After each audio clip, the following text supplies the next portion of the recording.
What's going on, guys? Welcome to your 36th C++ tutorial, and in this tutorial I'm going to talk to you guys about something called a multi-dimensional array.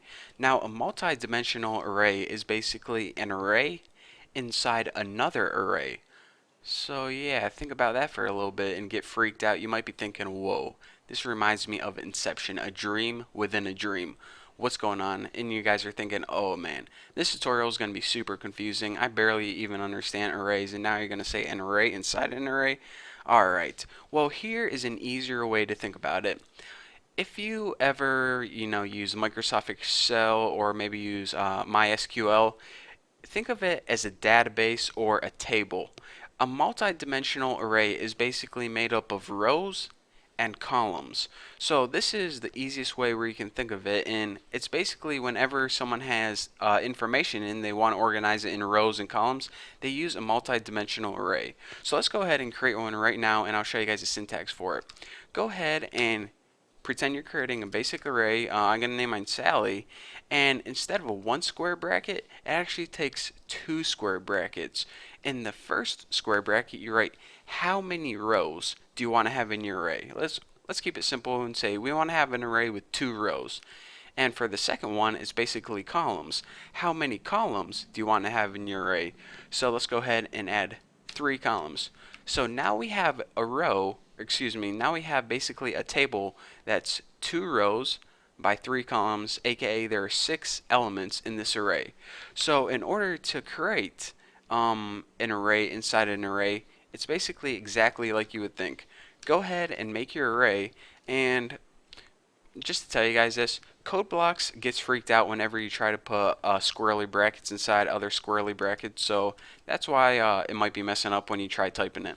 But anyways, go ahead and as the first element in your array, you actually add an array. So let's go ahead and add 2, 3, 4. So check it out.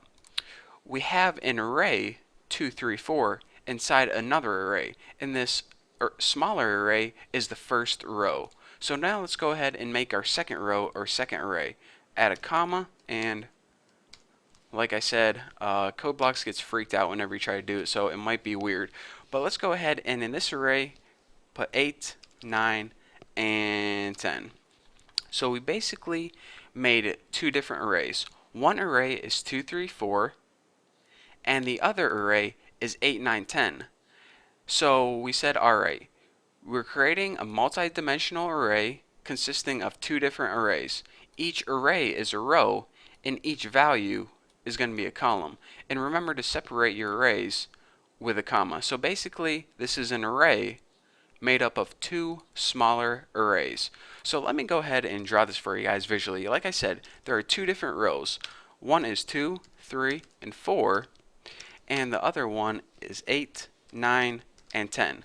So visually, this is what our array looks like. This is all one array that's basically made up of this array, 2, 3, and 4, and this array, 8, 9, and 10. 2, 3, and 4 is on top, 8, 9, and 10 is on bottom, 2 rows, 3 columns.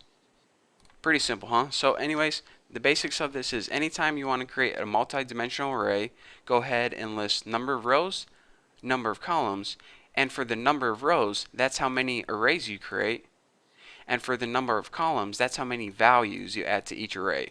And then you end up with something like this. So if you're saying, alright, now how do I reference, how do I get to each element in that array? Well, let's go ahead and just print it out on the screen. Of course, print out Sally, and whenever you reference it, it just takes the 2 brackets. The first index you need is what row is it in, and remember, the first row starts with 0, so anytime we want to access the element in this first row, we need to go ahead and put 0. Now remember, 2 is going to be 0, 3 is going to be 1, and 4 is going to be 2. So if you write 0, 2, it's going to look at the 0 with row, which is the first run, and the second element, which is actually 0, 1, 2. So it's going to go 0, 2, and that's going to give us our 4. It's basically just like coordinates. I don't know why I didn't say that before, it didn't cross my mind, but basically multi-dimensional arrays are exactly like coordinates. You rest the coordinate here, start with 0, and the coordinate here. So if we want to reference 9, that would be 0, 1, So go ahead and type 1 for that. And 0, 1 right there. So that, let's go ahead and print that out. And I got my 9.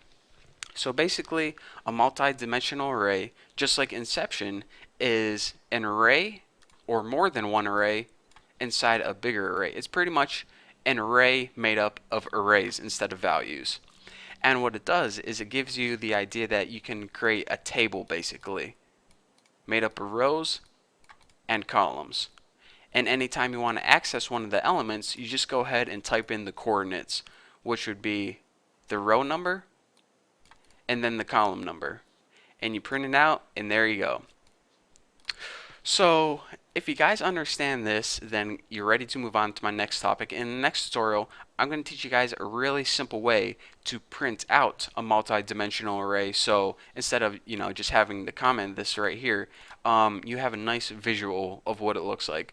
So if you guys don't understand it, then go ahead and just go to my forum and ask me a question, and I'll explain it better there. But if you do, or maybe if you got any good Inception jokes, then leave them in the comments below. But for now, thank you guys for watching. Don't forget to subscribe, and I will see you in the next tutorial.